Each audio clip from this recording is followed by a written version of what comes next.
you have to wear this. Yes, naa siya'y kinahanglan na sa teacher mo ni dapat imong i-wear kay they are looking at you and take note they are boys. Impression sa school, it's too small. Happy ko good for Tabuk National High School and I'm always proud. Shout out kay I'm always proud. It's a personal choice, but it's a choice that was influenced by the trust and confidence of the people. And when I decided to apply for the Division of Andawi City, one of my prayers is, Lord, dagay ko og people the same as the people that you have blessed me in the previous school. So mo na, pasalamatan ko nila because my experience with them and their experience nga ako nakitaan and their sharing of practices kay nindot gid siya nga until now ako dyan gidala and I treasured most good. Pag transfer mo sa other school mo as principal, the difficulties or challenges that you encounter? One of the fears di ay in katong pag-transfer na because you are taken out of your comfort zone. Yeah. Tabuk National High School was my comfort zone for the longest time. Mapunan man siguro ni teachers, but kanang itong adaptation with the new colleague, dili siya difficult for me. It's totally different because ikaw mismo, amo balhin niya. Sila mo adapt nimo, ni ikaw mo adapt nila. That's the thing. It's mutual man go. The difficulty is adjusting with your kanang imong na kuanan nga comfort zone. And you always remind yourself na, uy, dili ni Tabuk National High School. This is different set of teachers and you have to observe them. Kay you should not be complacent of the way you look at them. Kay nakapagid na siya'y naasaluyo. Unlike mga din hinga, personally, you know the teachers. As a teacher, as they are, kay baw ka kung unsa sila ang trabaho sa classroom. But when they're outside the classroom, you know them sad personally. Kaya tumangod sa kayong school, if you don't dwell on the personal manggod sa teachers, diligid ka makamibaw sa iyang entirety kung sa iyang personality. Ang ikaduha, the structure siguro of the school kay kana, it's one of your task man to improve the school aside from the academics, to improve the structure, the physical. So kinahanglan gid siya kay we are looking into providing learners with conducive environment for learning. So dili lang i-deal nimo si teacher pati na the whole environment. Different kay siya ma'am no kay sakto ba man kung teacher ka, students imong i-manage. Yes. Principal, Tanan. oh, So kana siya mo to kung giingan ka ganiha nga. It's a different kind of reward. When you are a teacher, kanira mo gud imong focus.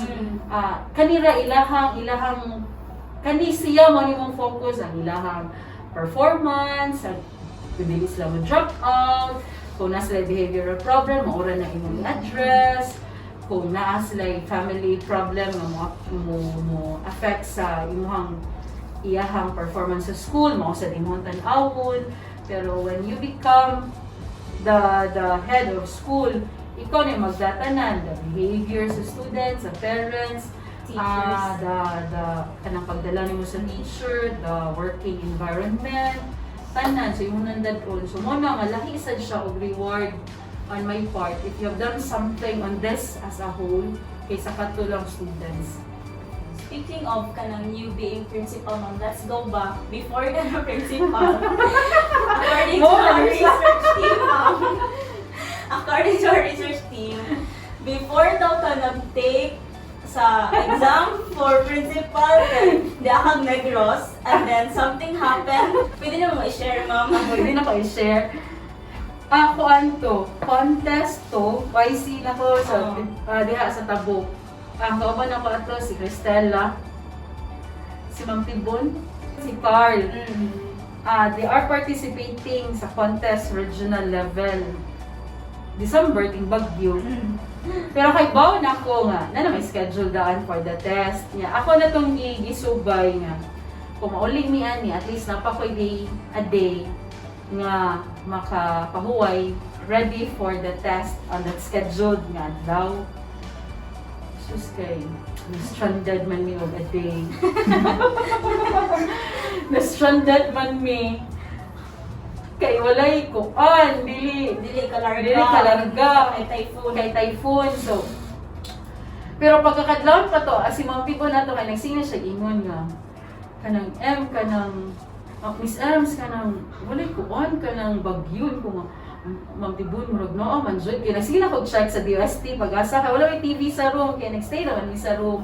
So, ginising ako, check, kung ano, man dyan, low pressure, mangyod. So, wala pa siya na-evolve into a typhoon, ha? Pero nanay, low pressure, niya nag-uwan-uwan na, ka na makita na gini mo, nga lain na ang panahon. Pero hopeful, gihapon nyo, kay kaugma, nga malarga na ko, kay kasunod ugma, test na. Hopeful ko nga, ma-okay na. Kaya wala magibalita, nga bagyo, uban pa. Og tuwod man, nilakaw ko, morning kay nag-apas ko sa first trip in the morning para maabot ko diri early afternoon, at least makapahuway pa ko for the next day. Pag-abot na ko dito utang pantalan or sa ilang court ba, napalang mi sa bus, i-declare naman nga wala na ay makalabang. So, pero ang dagat is kalma pa. Pero wala, nagdugdong-lugdong nga. Kung ano bang, kanang padong naging-uwan, naguman pa.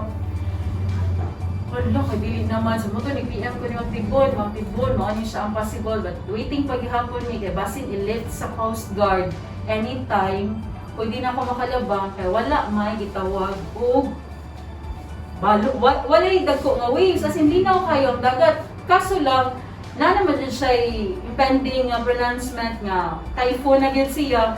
Plus dagom na, so dili na kumpiyansa. So daghan mi actually dili lang ako, nasa yung mga kauban ako dito sa mga contest nga, dili kita taga Cebu. Dili part ato nga contest taga Negros nga mo crossan for the test the following day. So daghan mi dito pareha na ko sitwasyon. Is nakadungog ko nga. Usakay nila tong tugboat kay para maka-cross. So karon ko nga, naay na ako yung mga ka-group nga pwede na akong, wala gud ko kaila gud nila. So pwede na akong at least parihami og toyo nga maka-cross. Sus kay nga na ako ng taga-Pierre nga, ma'am, dili gid mo pwede ma'am kay ngano, dakpon jud mo taga Coast Guard kung makita niya nay mo labang. Oo niya kay sir kanang wala may bout sir, so safe ra gyud kayo ma'am, dili man ma'am kay nana-raise naman ang signal, typhoon signal. So, moto nagpaabot mi og nagpaabot jud ko. Ang bus nagpaabot kay ang bus stranded man sa di man siya kalabang. So moto nga nagpaabot ra mi sud sa bus. Sige mga 10 hulo kay karon ng pag-10 kay wala man gyud pronouncement nga pwede makalabang. So ang nahitabo, I called my brother, kay kinahanglan jud ko molabang og Cebu, whatever it takes, molabang gid ko kay ako nang gipadto akong banda diri sa testing area. Ako nang gitawagan ako akong husband ko nga, please check the testing area kung naabay balita as to postponement of the test. Kaya kung i-postpone ang test due to kaninga weather disturbance, dili na ako mangita o paagi nga molabang kay na-postpone naman siya. So while waiting nga mag 11 o'clock kay basi na sa na yung pronouncement dito sa Pierre, akong banda ni PM na nga walay changes sa schedule diri, padayon, ito nakatay. Kaya ko sure kay siya, wala may announcement diri niya. I asked the caretaker of the school na, naaba, wala man daw, so padayon yun.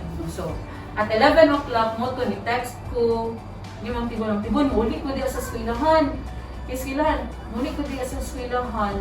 Pero mabalik na dayon ko, kaya napaabot ako siya kung manghoy, malapatan ko ang ticket. Kay mag-aeroplano na lang ko. Sus karon kay may gani kay na akong brother. Yeah, I think ang money na lang nakabili na ako ato.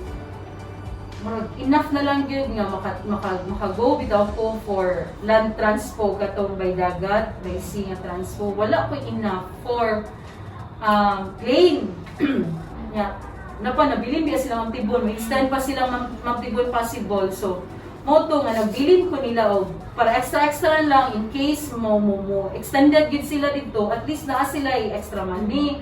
Moto nagbilin ko niya, so ang nabilin ako nga money, igo na lang gyud nga maabot ko og para kaon ako basta makaabot lang gyud ko sa ako ang destination sa amoa. Pero wala ko extra money for the airfare. So tawag ko sa kong manghod nga, pwede ko nimo lokatan lang sa ticket, pero gabot na ko Cebu, ako arang bailan. Kaya I need yun nga makalupad ko. Tuod man, nalokatan ko ticket, immediately in the afternoon, early afternoon, siya mo ni imong flight, ay diligid early afternoon, ari na sa mga 4:30, kay gamay man ang airport sa Negros Oriental. Yang ilang flight is dili pareha sa ato ang every hour na So ang ilahang next nga flight, morning ang first flight, ang next nga flight is around 4 o'clock. Ano pa dugoy so 4 o'clock. Uy nga, you are running against the time. Kay possibly, basin cancel na sa ang flight because of the typhoon. Tingko, hala, ma-change naman sa siguro niya, alas 4, so patiently waiting. Dito na lang ko nagpaabot. Nilive ko sa eskwelahan, padung na po ko ang airport, patiently waiting until 4 o'clock. Yung moto, si Mang Tibon, si Sir Tudlasan, kana taga-tabok ng mga teacher, si Sir Tudlasan, Mang Tibon, sige yun, PM nga. Unsa man ka, Miss El, padayon ko, kung wala po, alas 4 po, Sir Tudlasan po, unsa man na, klaro na yung flight ko, sir, na ako'y ticket. I have my ticket na sir, mo ni ang schedule, siya sige kay, let's pray nga, okay lang ang panahon nyo, makakuan din ang kanang plane going to Cebu. So, ingko nga, Lord, kung imo siya ning ihatag na ako, paluparon gid ko nimo ron. Mo nagis ako una kay nagagub-nagum naman sad. Ingko imo siya kung paluparon doon. Tuod man 4 o'clock call na. Ingko ay salamat walay postponement. O sa tuod man naabot jud ko diri around 6 o'clock. Ya, manas ginhawa pa gid na ako ingko. Ay salamat kay lain ang panahon gyud. Kay salamat na abot ko. Mo to the following day, take na dayon exam early, around 6:30 na nami sa kwan ko. Paita jud aning experience niya nga you are anticipating a day before makapahuway na ka, but because you are stranded man, so a day before nag-struggle pa ka o kaabot pa ba ka og Cebu with the condition. So moto sila Cristela, ma'am, ingko nga Cristela, taxi na lang po, maabot gid ko unsa man gani. Kung nagi-postponement sa inyong stay diha, taxi ko. Pero dili ko katubag ninyo ha, Mang Tibon, dili ko katubag ninyo. Kung maka-travel mo around Sunday, dili na gid ko makatubag ninyo kay half day man to ang test. So dili ko makatubag ninyo, pero taxi lang ihapon ko kay by the time nga mahuman, at least makaibaw na ko. O that Sunday, naka-travel gid sila going to Cebu. Hindi ko nga, grabe sa struggle. Oto, paggawa sa test, salamat din ko sa akong struggle ani Lord, maging kong pasal salamat sa lahat kay di ka viral ang among struggle prior to that ba. The experience was nagatawa na lang ko sa akong kaugalingon gid kang nagdali-dali ka, you are not familiar with the airport yun. We are not familiar sa ilaha dito ko. Ay, salamat nakakuha na dito, naka-survive na dito. Sumana siya ang gitawag dahil hagi gross and Behind those achievements that you have, nakapas na. Dayon yun. Dayon yun. the principal, the guidance. So we consider that as a success ma'am. So what are the lowest times in your career? Wala kayo kay lowest time as a teacher kay mingon ka og nay target nga dili mo ma-achieve. Anyway, in the next school year, you're still given the chance man to work at it. Like for example, diba sa una, mag-nat man ta, division nat, tag-bout tag yun, sige kita prepare, sige ta og review, we are aiming at this, diba mo itong, mo na itong aim nga MTS ha, PL ha, nya. At the end of it, ikahuman, we fall short with our aim. Mingon ko sa akong kalidon, ay okay ra gyud ni siya, at least kung wala mong gani ni na mo na achieve nga aim, ni go rami maintain rami sa among MPS. or ni-hire mi gamay even if wala na mo natin. Dili na siya na ako ma-consider nga lowest point because by the next year, pwede pa man gid na nato mabawi, makabot. As a school leader, mo na siya nakakuan kay every time yun nga, this is my plan for the school. But again, dili ta na namang plano nimo ma-achieve. There are factors that you have to consider man. Was there a moment or like memorable, di mo kalimutan nga, meaningful conversation you had with the student? I always have this, I don't know sa inyo nga budget ng sulti ba ko ani. First, when I entered Tabuk National High School, still 4th year advisor ko. Ako ang klase nga gibansan is na ay duha nga tali-anak.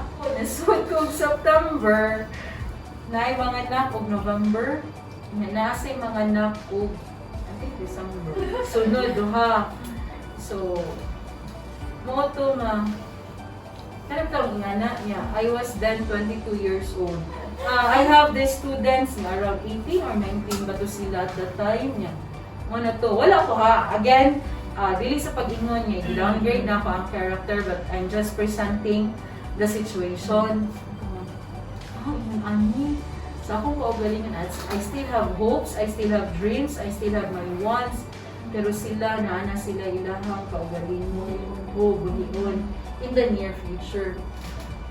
So mo to, with the conversation, mo na for the first siguro mga years, I tried yun to give them the sense bitaw of valuing education.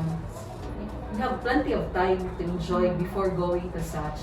Wala na ko i-condemn ang situation because wala man sad ko kahibaw sa ilang background. But I want others to learn from their experience nga. You still have a lot of rooms and a lot of time that you can enjoy. Na mo na ako ang conversation with them nga. Value your education nga. Bisan pa man og naa mo kani, bisan walay money mo for college. Yes, work. Pwede mo work. Pero ayaw sayang niya ang panahon na kung nana mo inyong resources, go back to eskwela. So how about coming from na kanang student in before? How does it feel to see us na kanang kuan? We are trying to achieve our kanang kuan, our person, our career we want. Unsay kanang feeling mo na sa kuan? Actually, this is not just my feeling siguro. I think it's the feeling also most of your teachers. Kanang you are in itself a reward to your teachers man. Looking at who you are right now, we may have different successes, level of successes in life, but the thing that you have right now, nakahuman mo eskwela, nakatrabaho mo, nakatabang mo sa inyong ginikanan, nakatabang mo diri sa tabo, it's actually a success. Each of you should own and each of you should treasure. Makita man na sa teachers good. So in itself, you, kamo mismo, kung kinsa mo karon, it's a reward for me. It's a reward for your teachers. If kuan mo kanang you could talk sa imong self when you step inside the National High School, what advice would you give to that self? 15 years ago self, you are placed in that school for a reason. Diba kina-enjoy mo ko sa Tabuk National High School. Bisan asa nga angle nga tan-awon. I really enjoyed man with the students. Bahala na silang sisag kat-kat anang koral. Bahala na sige kong apas nila. But looking at it right now, it's an experience nga I can laugh at. Yun, pasalamat ka, Miss Arapoc, kay nabutang ka sa Tabuk National High School. How do you want yourself to be remembered by your students? How do you remember me as your teacher? But the term siguro is kind of a disciplinarian yun. Kana siya. But not to the extent of instilling fear. You give discipline, but do not instill fear. And I hope I have done that. Murag dami yun na sa equation and discipline equals fear. Murag ingonana biya yun siya ang kalaki. Pero I hope with those students whom I encountered for the last 12 years and for 11 years, I'm just instilling discipline. But if out of giving discipline na siya fear, it's not my intention yun. But I do hope with discipline, hopefully positive to siya discipline. With the discipline nga akong gi-impose, kana lang, it's not detrimental to your being as a person.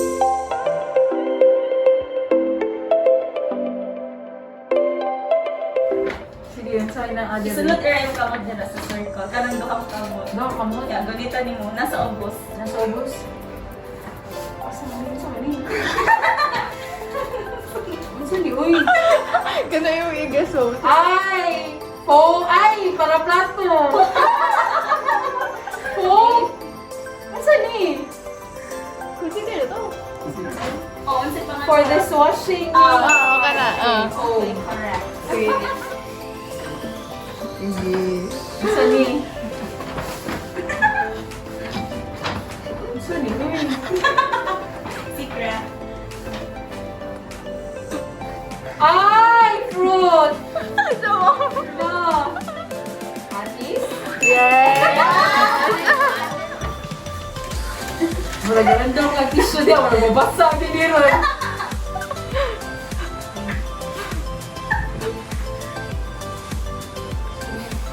Nasa sunod. Hala! Masag yun! Masag yun guys! Ito ni! Wala, basag yun.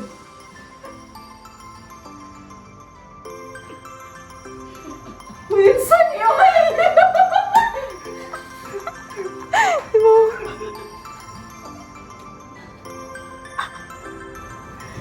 Saan ni? Ay!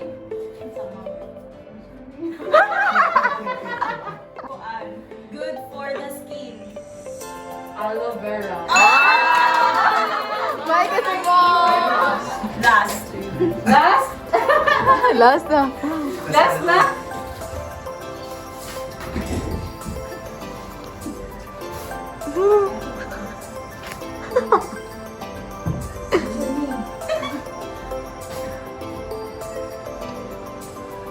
Clay. Wala! Bye kasi Papa!